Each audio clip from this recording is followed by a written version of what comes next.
शिंदखेडा तालुक्यातील कोरोना योद्धा म्हणून कार्य करणाऱ्या आशा सेविका भगिनींना संदीपदादा युवा मंच व शिंदखेडा तालुका राष्ट्रवादी काँग्रेसच्या वतीने सॅनिटायझर, मास्क वाटप करण्यात आले। तसेच राष्ट्रवादी काँग्रेस पार्टीचे प्रदेश सरचिटणीस तसेच धुळे जिल्ह्याचे निरीक्षक अविनाशदादा अधिक व माननीय अर्जुनभाऊ टिळे यांच्या उपस्थितीत आढावा बैठक घेण्यात आली। सदर बैठक शिंदखेडा तालुक्यातील राष्ट्रवादी काँग्रेसच्या पदाधिकाऱ्यांनी कार्यकर्त्यांनी या ठिकाणी मोठी उपस्थिती दिली होती। सदर बैठक ही बीजासनी मंगल कार्यालय शिंदखेडा या ठिकाणी सकाळी 11 वाजता संपन्न झाली। दोंडाईच्या इथे कोरोना काळात स्वतःचा जीव धोक्यात घालून सेवा देणाऱ्या आशा सेविकांना राष्ट्रवादीच्या संदीपदादा बेळसे यांच्याकडून मास्क, सॅनिटायझरचं वाटप करण्यात आलं। तसेच त्यांच्या कार्याची दखल घेत त्यांचं मनोबल उंचावण्यासाठी यावेळेस सदर हा कार्यक्रम घेण्यात आला। गरोदर, स्तनदा असो किंवा लहान बालके असो यांच्या आरोग्यविषयक काळजी घेण्यासाठी आशा सेविका सतत अग्रेसर असतात। त्या अगदी तुटपुंज्या मानधनातून नवजात बालके, गरोदर स्त्रिया, स्तनदा यांना सेवा पुरवित असतात। त्यामुळे त्यांचे कार्य उल्लेखनीय आहे। सध्या कोरोना काळातही त्या तुटपुंज्या मानधनावर आपला जीव धोक्यात घालून आरोग्य सेवा देत आहेत, लोकांच्या आरोग्याची काळजी घेत आहेत। हे इतकंच करूनही शासनाकडून आरोग्य विभागाकडून त्यांना कोरोना सुरक्षा विषयक सुविधा पुरविण्यास टाळाटाळ करण्यात येते। या दृष्टीने आपण समाजाचे काहीतरी देणे लागते, म्हणून शिंदखेडा येथे संदीपदादा बेळसे यांच्याकडून आशा सेविकांना मास्क व सॅनिटायझर वाटप करण्यात आले। तसेच भाजीपाला विक्रेते यांना छत्रीचे वाटप करण्यात आले। असे अनेक विविध उपक्रम संदीपदादा बेळसे युवा मंचतर्फे राबविण्यात आले। तर या कोरोनाच्या पार्श्वभूमीवर अनेक खेड्यापाड्यातील गरीब जनतेला अन्नधान्य वाटप, सॅनिटायझर वाटप, मास्क वाटप संदीपदादा युवा मंचच्या मार्फत करण्यात आले। त्यातलाच एक भाग म्हणून आज आशा सेविकांचा सॅनिटायझर, मास्क देऊन सत्कार करण्यात आला। यावेळी सदर या कार्यक्रमाप्रसंगी संदीपदादा बेळसे, राष्ट्रवादी काँग्रेस पार्टीचे प्रदेश सरचिटणीस तसेच धुळे जिल्ह्याचे निरीक्षक अविनाशदादा अधिक व माननीय अर्जुनभाऊ टिळे, राष्ट्रवादी काँग्रेस पक्षाचे माजी जिल्हाध्यक्ष तथा भावी आमदार संदीपदादा बेळसे, किरण शिंदे, जिल्हा परिषदेचे विरोधी पक्ष नेते पोपटराव सोनवणे, रणजितराजे भोसले, युवा नेते मयूर बोरसे, सत्यजित सिसोदे, तसेच महिला अध्यक्षा ज्योतिताई पावरा आदी सर्व पदाधिकारी यावेळेस उपस्थित होते। पण हे काम अजून थोडंसं बाहेर लेवलला केलं पाहिजे म्हणून प्रदेश अध्यक्षांनी पुन्हा मला आदेश दिला। तर जिल्ह्याच्या ठिकाणी फक्त जिल्ह्याच्या मिटिंगला घेतात, त्या तालुक्यात जाऊन त्या सगळ्यांचं कार्यकर्त्यांचं असेल, पदाधिकाऱ्यांचं जाऊन त्याचं मत ऐकलं पाहिजे। तुम्ही म्हणून आम्हाला त्यांनी दोघांना पुन्हा त्या ठिकाणी पाठवलं आहे आणि या कामासाठी आम्ही पुन्हा दोघं इथं आलो आहे। त्यामुळे आता राजकीय भाषण करणार नाही, कारण आपण आता आपलं एक पक्षाचं काम फक्त निघण्यासाठी आलेलं आहे। त्यामुळं आपल्या सर्वांना विनंती आहे, मी आता एका सांगितलं आपल्याला बसायला जागा करायची, त्या जागेवरती बसून फक्त अविनाशी आणि अर्जुन हे दोनच माणसं तिथं बसेल। तिथं कोणीही माणूस पाणी तुमच्या जिल्ह्याचा माणूस तिथं येऊ नका, तुम्हाला हातात विनंती करतो। आणि ज्या ज्या माणसांना काय काय सांगायचं आहे, पुन्हा हे दावे करण्यापेक्षा, हे तक्रार करण्यापेक्षा या पक्षात वाढीसाठी आपण काय चांगलं काम करू शकतो, आपली सत्ता इथं आलेली, या सत्तेच्या मार्फत आपण जनतेचे काय चांगलं काम करू शकतो, जेणेकरून भविष्यातला आमदार आपला निवडून आला पाहिजे। यासाठी आपण काहीतरी उपाययोजना असेल, तुमच्या काय जे काय सांगायचं असेल ते सांगावं आपण, अशी आपल्या सगळ्यांना विनंती करतो। आणि त्यांच्या प्रबोधनात त्यांनी बरीच गंमत सांगितली। पक्षावरती संदीपदादांवरती प्रेम करणारे शिंदखेडा तालुक्याचे मतदार बंधू भगिनींनो, पत्रकार मित्रांनो, मला वाटतं आता भाषणांचा कार्यक्रम इतका लांबला आहे। सुरुवात परत झाली अंगणवाडी सेविका आणि आशा सेविकांना आपण सॅनिटायझर आणि मास्कचं वाटप केलं। त्या कोरोनाच्या युद्धामध्ये त्या पुढे असतात। या सगळ्या आशाताईंचा आपण प्रोत्साहन करण्याकरता संदीपदादांनी हा वेगळा उपक्रम घेतला। त्याच्यानंतर सगळ्यांची मनोगत होत गेली। मला वाटतं त्याच्यातच पक्षाचा बऱ्यापैकी आढावा झाला आहे, परंतु अर्जुनजींनी आम्हाला अध्यक्षांनी दिलेली सूचना ते विसरलेली नाही। अध्यक्षांनी सांगितलं होतं प्रत्येक तालुक्यात जा आणि प्रत्येक तालुक्यात जाऊन कार्यकर्त्यांची मुक्त संवाद साधा। त्यांच्याकडे जाणून घ्या काय अडचणी आहे, काय केलं पाहिजे, काय सूचना आहेत. कारण धुळेची परिस्थिती अशी की इथे नेते सगळे मुंबईला जाऊन प्रांताध्यक्षांना भेटतात, साहेबांना भेटतात, दादांना भेटतात, वरिष्ठांना भेटतात आणि काहीतरी खर्च त्यांच्या काळात घालत असतात. आणि ती सोडवण्याकरता त्याचा सोक्षामोक्ष लावण्याकरता अर्जुनजींना येतात अध्यक्ष. त्यांनी आता सांगून टाकलं की आता सगळं जमलं की आम्ही बसतावरून तुम्ही आम्हाला मोकळ्या वातावरणामध्ये कुठले जन्म तुमच्या मनात नसताना आमच्याशी संवाद करायचा. म्हणजे अजून लांबणार आहे, इतक्यात संपलं असं वाटतं. शेवटचं मनोगत व्यक्त करण्याची भूमिका माझ्याकडे आली. तुम्ही येतानाच पाहिलं तर कदाचित काही नाही. ते अर्जुन आहेत, मला ड्रायव्हर ठेवले, त्यांचं खुश नाही. मी आपण सोबत चालवतो आणि अर्जुन शेजारी असतात. त्रास एकच आहे. अर्जुनजी आणि अविनाश हे आलेले आहे. गाडी जिकडे घेऊन जातो तिकडे अर्जुन जातो. आम्ही कुणाचा नामोल्लेख करत नाही, पण बऱ्याच लोकांचा बंदोबस्त धुळ्यातला होणार आहे. काही पक्षाच्या बाहेरच सांगतो.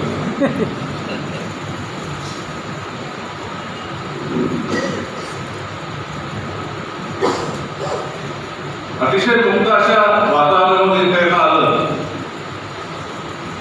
मोठ्या जड अंतर्गताने शहरात आलोय. कोरोनाच्या युद्धाबद्दल, महामारीबद्दल इथे चर्चा झाली. आपल्या सगळ्या आकारांना आपण प्रातिनिधिक स्वरूपात का होईना सॅनिटायझर दिलं, मास्क दिले. परंतु ज्या विधानसभा मतदारसंघातून मी येतो, अहमदनगर जिल्ह्यातलं श्रीरामपूर मतदारसंघ, माझ्या विधानसभा मतदारसंघाचा अध्यक्ष माझा तरुण सहकारी मित्र आणि नातेवाईक सुभाष रानोळे हा कोरोनाने गेला काळात. ते विचार घेऊन इकडे येत असताना मला कार्यकर्त्यांचे वारंवार फोन येत होते की दादा अंत्यविधी सकाळी होणार आहे, तुम्ही धुळ्याचा जिल्ह्याचा दौरा आठवून या. मी तो विचार रात्री केला होता, कारण आम्हाला तिकडनं साठवून यायला उशीर झाला.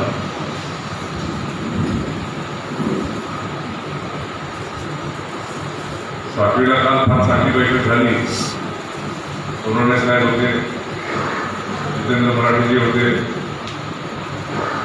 तिथून धुळ्याला येईपर्यंत रात्रीचा 1 वाजून गेला होता. रात्रीचा विचार माझ्या मनात आला होता की आपण परवानगी घ्यावी, परत जाऊ. परत विचार हाच आला की सकाळी अंतर्गीला गेलो तरी ते लांबून पाहावं लागेल, कारण जवळ तर जाते. एवढी मोठी भयंकर वैश्विक महामारीची परिस्थिती आपल्याकडे असताना तर देशात ज्यांची सत्ता आहे, इथं स्थानिक त्या मतदारसंघामध्ये प्रतिनिधित्व करणारे तुमचे जे कोणी आमदार आहेत, ते ज्या पक्षाचं प्रतिनिधित्व करतात, ते तुम्हाला मला सगळ्यांना गाफील करण्याकरता या महामारीपासून आपलं पक्ष विचलित करण्याकरता कसली चर्चा घडवत आहे.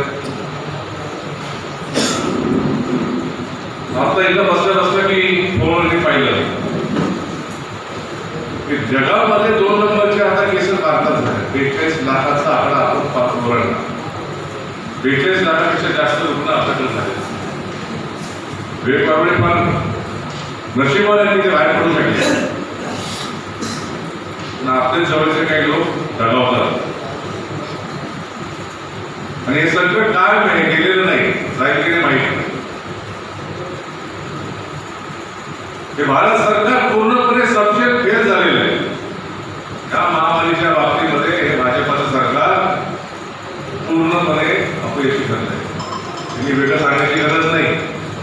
पण दुर्दैव आहे की यांचं मार्केटिंग हे बीजेपीवाले इतके हुशार आहेत, इतकं प्रभावी मार्केटिंग करतात की तुमच्या माझ्यामध्ये ही चर्चा देखील होत नाही की देशाला आणि सगळ्या विश्वाला सगळ्यात जास्त त्रासलेला जो हा महामारीचा विषय, त्याची साधी चर्चा देखील आपल्याकडे व्हायची आहे. ठीक आहे, आम्ही आलोय पक्षाचा आढावा घेण्याकरता, आपलं मनोगत आहे. आपल्या स्थानिक वेगवेगळ्या रात्री संघटनेमध्ये ते असलेच पाहिजे, कारण ते असणं म्हणजेच आपल्या संघटनेमध्ये असलेले जिवंतपणाचे लक्ष आहे. कुठं आशा नाही आल्या होत्या. पूर्वी सारखे आपले कार्यकर्ते येत आहेत. एक आमचे सुभाष राजोळे वारले काल रात्रीच. या कुठल्याही विषयावरती हे सरकार चर्चा करायला तयार नाही. आपले नेते आदरणीय अजितदादा अर्थमंत्री आहेत, वारंवार केंद्र सरकारला विनंती करतात की जीएसटीचा जो समभाग आपल्या राज्याचा हक्काचा आहे तो द्या.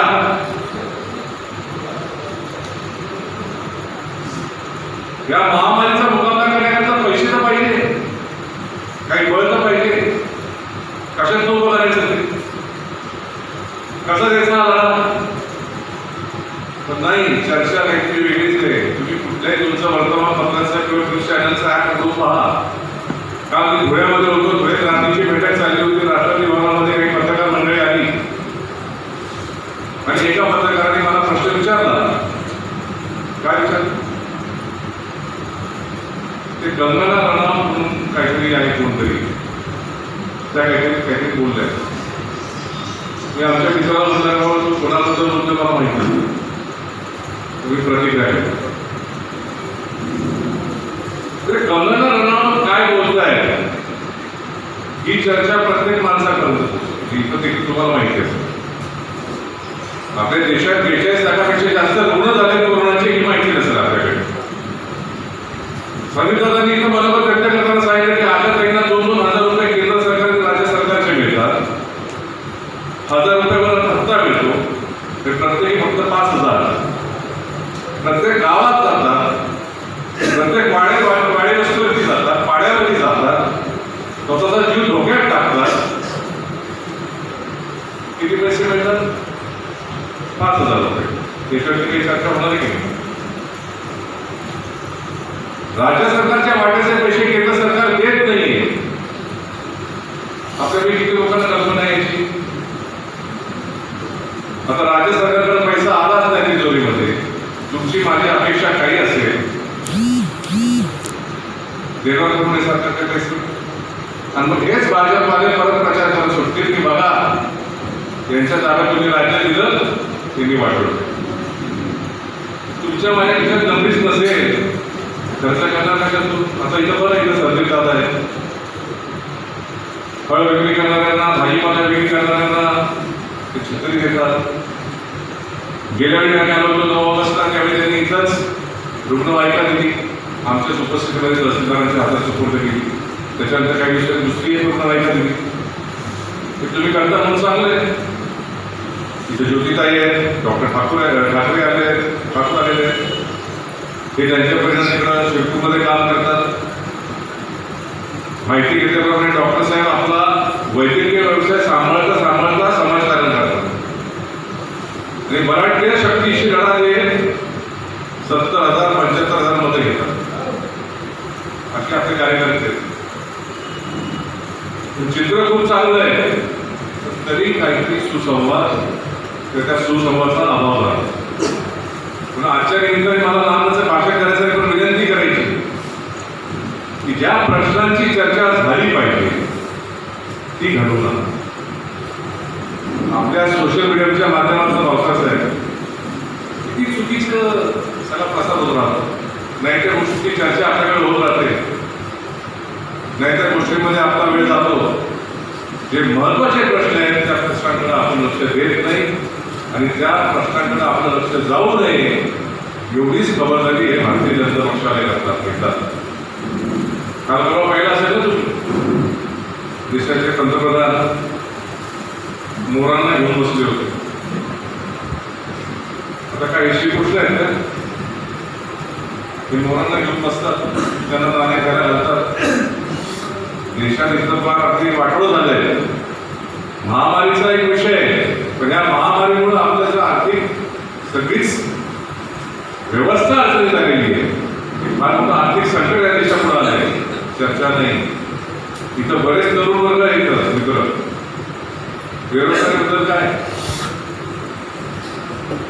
किती लोक बेरोजगार झाले हे गेल्या 9 महिन्यामध्ये? काय आकडेवारी, काही चर्चा?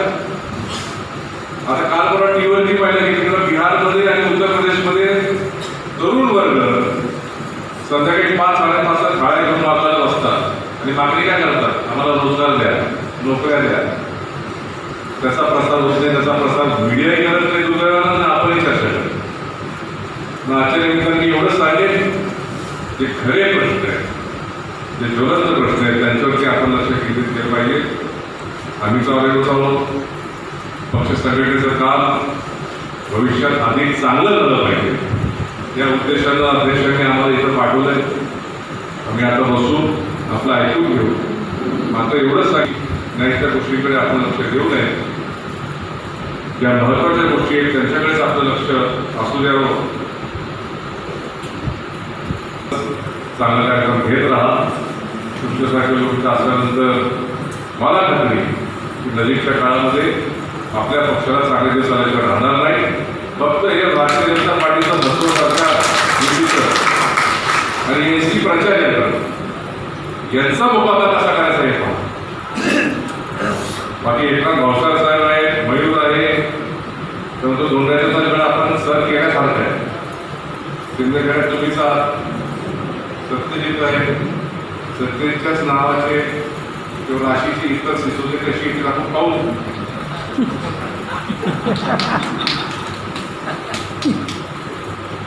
आणि हा सिद्धगडाचा गड देखील कसा काबीज करायचा हे आपण नक्की करून पाहू. एवढंच या निमित्ताने बोलतो, थांबतो. जय हिंद, जय महाराष्ट्र, जय राष्ट्र. आज या शिंदखेडा तालुक्यातील कोरोनाचा प्रादुर्भाव पाहता साधारण शिंदखेडा तालुक्यात आजच्या तारखेपर्यंत कोरोना रुग्ण 1366 कोरोना रुग्ण ॲक्टिव्ह रुग्ण आहेत. त्यातले 1048 रुग्ण बरे होऊन घरी गेलेले आहेत. 428 रुग्ण अजून ॲक्टिव्ह आहेत आणि शिंदखेडा तालुक्यातील 30 कोरोना रुग्णांचा मृत्यू आत्तापर्यंत झालेला आहे. जेव्हापासून हा कोरोना सुरू झाला तेव्हापासून या मतदारसंघातील या संपूर्ण तालुक्यातील या माझ्या आशाताई भगिनी साधारण 254 आशाताई भगिनी या संपूर्ण तालुक्यामध्ये प्रत्येक गावागावात काम करतात. त्यांच्यावरच्या त्यांच्या 14 गटप्रवर्तक अशा समन्वयक अशा पद्धतीने यंत्रणा राज्य सरकारच्या माध्यमातून मग ते पूर्वीच्या काळात कोरोनाच्या पूर्वी गरोदर मातांची सेवा असू दे, नवजात बालकांना